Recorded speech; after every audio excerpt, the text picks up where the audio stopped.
네, 안녕하세요. 반갑습니다. 저는 전라북도 완주군에서 포도농사를 하고 있는 강혜원이라고 합니다. 오늘은 식물의 기초 생리에 대해서 좀 말씀드리겠습니다. 제 사이트는 강포도.com입니다. 제가 영광포도원을 운영하고 있는데 제 홈페이지를 운영하고 있습니다. 포도나무가 왜 자랄까? 아니면 내가 지금 관심 있는 작물이 뭐죠?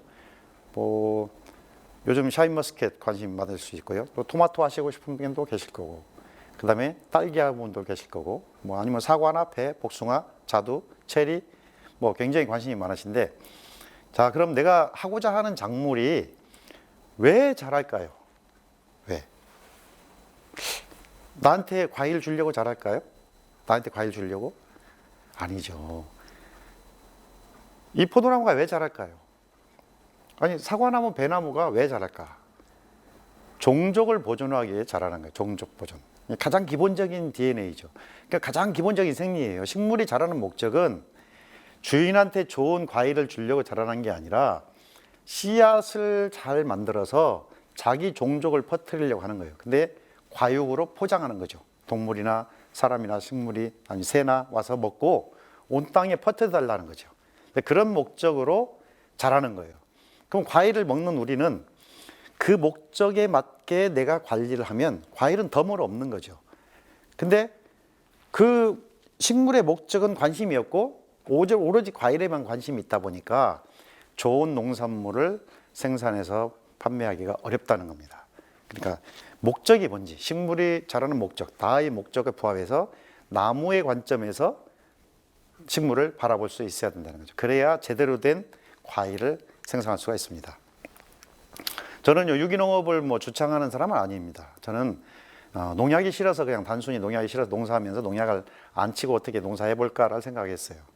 근데 요즘 농사하는 사람들 보면 유기농업이 전부인 것처럼, 사실은 유기농업은요, 내가 대상하는 작물을 재배하는 기술을 완벽히 알고 나서 해야 성공하는 거예요. 근데 그런 재배 기술에 대한, 작물에 대한 어떤 이해는 없이 바로 유기농업 하면은 못생기고 벌레 먹고 해충 방제가 안 되는 그런 농사가 되는 거죠.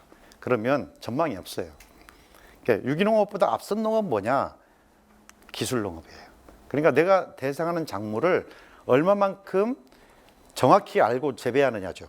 그게 중요한 거예요. 그것부터 된 다음이 유기농업이지, 유기농업부터 해놓고 농사 유기농업 해갖고 망했다 이렇게 말하면 안 되죠.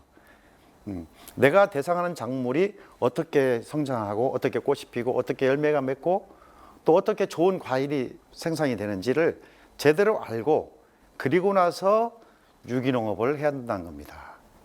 그것이 정말 중요한 겁니다. 그러니까 내가 현재 가지고 있는 지식, 어떤 농업에 대한 지식을 가지고 어떤 도전을 했잖아요. 그럼 어떤 단계 이상에 넘어서려면은 현재 관행적인 여러 가지 그냥 보편적화된 것들을 좀 넘어서서 좀 탈출해야 됩니다. 그래야 성공할 수 있습니다. 정말 많은 동농가들이 정말 자기만의 기술을 가지고 성공한 사람들이 많이 있거든요. 그런 사람들을 찾아가셔서 배우셔야 된다는 거죠. 저희 포도원입니다. 저희 포도원 모습 한번 보세요. 바닥에 풀이 키우고 있어요. 두둑이 없어요. 그죠? 나무가 몇 주 없죠. 현재 이렇게 일반적인 재배 방법과 전혀 다른 방법으로 재배를 하고 있는 농장입니다. 풀을 키우는 이유가 있습니다. 뭐냐면 우리가 퇴비를 만들어 넣어주지만 실제로 퇴비를 만들어 넣어주는 거 가지고는 내가 식물이 원하는 많은 영양분을 채워줄 수가 없어요. 한번 생각해 볼까요? 우리 몸이 이상이 생겨요. 몸이 이상이 생기면 왜 이상이 생기죠? 우리가 섭취해야 되는 10대 원소 이런 게 부족해서 혹시 이상이 생기나요? 아니죠. 우리 몸에 아주 미량 요소가 없어서 병이 생기는 거예요. 그러니까 우리가 너무 과다 섭취하는 것들만 많기 때문에 병이 생기는 거라고요. 예를 들면 갑상선 요오죠. 요오드, 우리 몸에 요오드가 0.03%인가 몇 프로가 있다는데 그 요오드가 몇 프로 모자라면 그게 갑상선이 오는 거예요. 우리 아연 독극물이지만 아연이 없으면 애들이 성장을 안 하죠. 성장판이 성장을 안 합니다. 그런 것처럼 식물도 아주 미량 요소가 부족하면 병이 오고 문제가 생기는 거예요. 우리가 넣어주는 퇴비들은 다양한 퇴비를 넣어주지만 풀들은 말이죠. 산에 땅에 있는 양분을 하나 먹고 햇빛을 광합성을 해서 2개, 3개 만들어서 다시 땅에 넣어주는 겁니다. 논두렁이나 밭두렁에 퇴비한 사람 있나요? 없죠. 그런데 누가 그렇게 땅을 좋게 만들었을까요? 풀이 만든 거예요. 풀이 그렇게 땅을 만들어서 본밭에 심는 것보다 훨씬 더 좋은 옥수수가 나와요. 옥수수는 다비성 작물이라 거름이 없으면 크질 않습니다. 옥수수 막 이렇게 빠집니다. 옥수수 대가. 그 정도로 좋은 땅이 됐다는 것은 뭐냐? 풀이 그렇게 만들어준 거예요. 풀은 뭐냐? 풀이 왼수가 아니라 풀이 보약이라는 거예요. 풀이 보약. 풀이 퇴비고요. 우리가 옥토 그러면 옥토는 수분이 25%, 공기가 25%. 아니 세상에 땅은 45%고 수분이 25%, 공기가 25%인 땅이 어디가 있어? 우리 생활 주변에. 아까 말씀드린 것처럼 논두렁, 밭두렁 생각해 보세요. 옛날에 거기 하면 흙이 부슬부슬해서 손으로 다 파지잖아요. 이제 그런 땅이 되어야 정말 최고의 땅을 만들 수 있다는 겁니다. 그런 땅을 만들어주는 작용을 누가 하냐? 풀이 한다는 거예요. 유기물도 다 채워주고요. 또 내가 넣어주지 못한 미량요소 다 채워주고요. 그러면 칼슘을 넣어주지 못하잖아요. 그죠? 그럼 칼슘은 식물체에서 나오지 않잖아. 그러면 포도원의 칼슘은 누가 만들어주냐? 곤충들이 만들어주는 거예요. 자, 풀들이 땅에 구멍을 뚫으면 그 안에 곤충들이 무수히 많은 곤충들이 살게 됩니다. 얘 탈피를 하죠. 그 중에 가장 대표적인 게 쥐며느리. 혹시 아세요? 공벌레.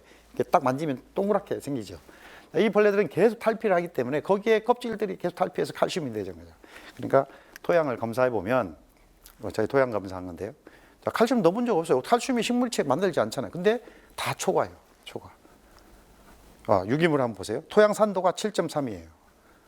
우리나라 토양이 평균 토양이 한 4.5, pH가 4.5 정도 되는데 pH 1을 올리려면요. 정말 해마다 한 퇴비를 2톤씩 넣어가지고 한 4, 5년 지나야 pH가 1 올라갑니다. 근데 우리나라 평균 토양이 4.5예요. 제 토양이 몇이라고요? 7.3입니다. 상상할 수 없는 거예요. 그러면 그 뭘로 해야 되는지 저걸 뭘로 만들었냐? 풀이 만든 거죠. 풀이. 그래서 한번 보세요. 인산, 칼슘 이게 다 전부 초과잖아요. 저게 초과할 수 있는 이유는 그만큼 땅에 다양한 곤충들이 살고 있다는 거죠. 또 내가 넣어주지 않은 양분들을 다 땅이 만들어서 풀이 만들어서 넣어주는 거죠. 그래서 풀을 키워서 농사를 짓게 되면 정말 내가 넣어주지 못하는 양분을 다 완벽하게 만들어주기 때문에 그것을 그 땅에서 먹고 자란 식물이 내놓는 그 과일은 완벽한 상태인 거죠. 그러니까 유기농을 해서 좋은 과일을 앞으로 먹자는 거죠. 그래서 풀을 키워서 하게 되면 아주 좋습니다. 나무는요 위로 크려고 하는 성질이 있어요. 나무의 성질 중에 나무는 심으면 위로 크죠. 근데 이 나무를 가지를 옆으로 잡으면 어떻게 될까요? 가지를 잡으면 이 가지에 도장지가 발생해요. 도장지가 발생해서 성장을 왜? 위로 잡아 크려고 하니까. 근데 나무는 또 세월이 흐르면 흐를수록 기부가 강해져. 이 기부가 강해지는 특성이 있어요. 그것을 기부세성이라고 합니다. 처음에는 정부세성으로 크지만 세월이 갈수록 기부세성으로 크죠. 자, 우리가 식물을 볼 때, 식물을 키울 때, 자, 처음에는 위로 크지만 나중에는 기부가 강해지는 특성이 있죠. 그래서 이제 그런 식물의 특성을 잘 알고 나무의 수영을 어떻게 잡을 거냐를 생각해야 된다는 거죠. 식물의 법칙 중에 이런 게 있어요. 리코메의 법칙. 리콤이라고 하는 사람이 발견한 법칙인데요. 식물의 가지를 45도 이하로 뉘면 자기 몸집만 키우던 나무가 갑자기 꽃이 피고 열매 맺는 생식생장이 강해지는 나무가 된다는 거죠. 근데 다시 이 가지를 위로 올리면 45도 이상을 세우면 지 몸집만 키우는 성장을 한다는 거예요. 그러면 어떻게 재배를 해야 되냐? 포도나무의 가지를 45도 이하로 떨어뜨려서 재배하는 방법이 평덕식이에요. 머리 위에 주지가 있고 가지도 있는. 지금은 내 가슴 높이에 주지가 있고 열매 가지는 위로 향해 있죠. 자, 그런데 한번 볼까요? 나무 형태를 한번 보세요. 나무가 서 있는 나무는 처음에는 정부세성으로 큰다고 그랬죠. 나중에는 기부가 강해지는 기부세성으로 큰다고 그랬죠. 그럼 저 포도나무 볼까요? 포도나무가 서 있는 나무인데 뉘어놨다고 생각해 보세요. 뉘어놨어요. 그럼 어디가 커요? 자, 여기가 정부죠. 여기가 기부잖아요.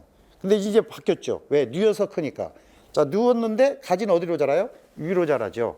그러면 식물은 어떤 특성에서 큰다고요? 정부세성에서 커요. 자, 근데 나는 이쪽으로 가지를 키우고 싶어. 근데 나무 가지는 위로 크고 있어. 근데 여기가 어디예요? 기부잖아, 기부. 자, 가지 꺾어진 부분이 기부죠. 이제 기부가 강해지는 데다가 정부세성 플러스했어요. 그러니까 앞으로 커야 할 나무가 기부가 강해지고 정부세성 플러스 돼서 엉터리 나무가 돼버린 거예요. 균형이 깨지는 나무가. 그러니까 해마다 꾸준한 열매, 좋은 열매를 딸 수가 없는 수영인 거예요. 저게 웨이크만식이라는 수영이. 저 웨이크만식이라는 수영은요, 우리나라 말 아니잖아요. 그죠? 외국에서 비가 오지 않는 지역이 유럽 지역에 포도를 대규모로 농사하다 보니까 이런 수영으로 하면 좋겠다 해서 하는 거예요. 근데 걔네들의 포도나무는 여름에 비가 없기 때문에, 우리나라 여름강 수량이 보통 평균 1200mm예요. 근데 유럽은 30에서 50mm, 캘리포니아 30에서 50mm밖에 안 돼요. 평균. 여름강 수량이. 겨울강 수량이 집중돼 있죠. 그러니까 포도나무의 생육 기간에는 물을 줄 수가 없어요. 물이 없는데, 그러니까 인위적으로 지하수를 파서 물을 주게 되죠. 그러니까 대규모 농장에 물을 주다 보니까 점적 관수를 할 수밖에 없는 거예요. 근데 우리는 상황이 다르죠. 우리는 내가 물 안 줘도 하늘이 물 줘버리잖아요.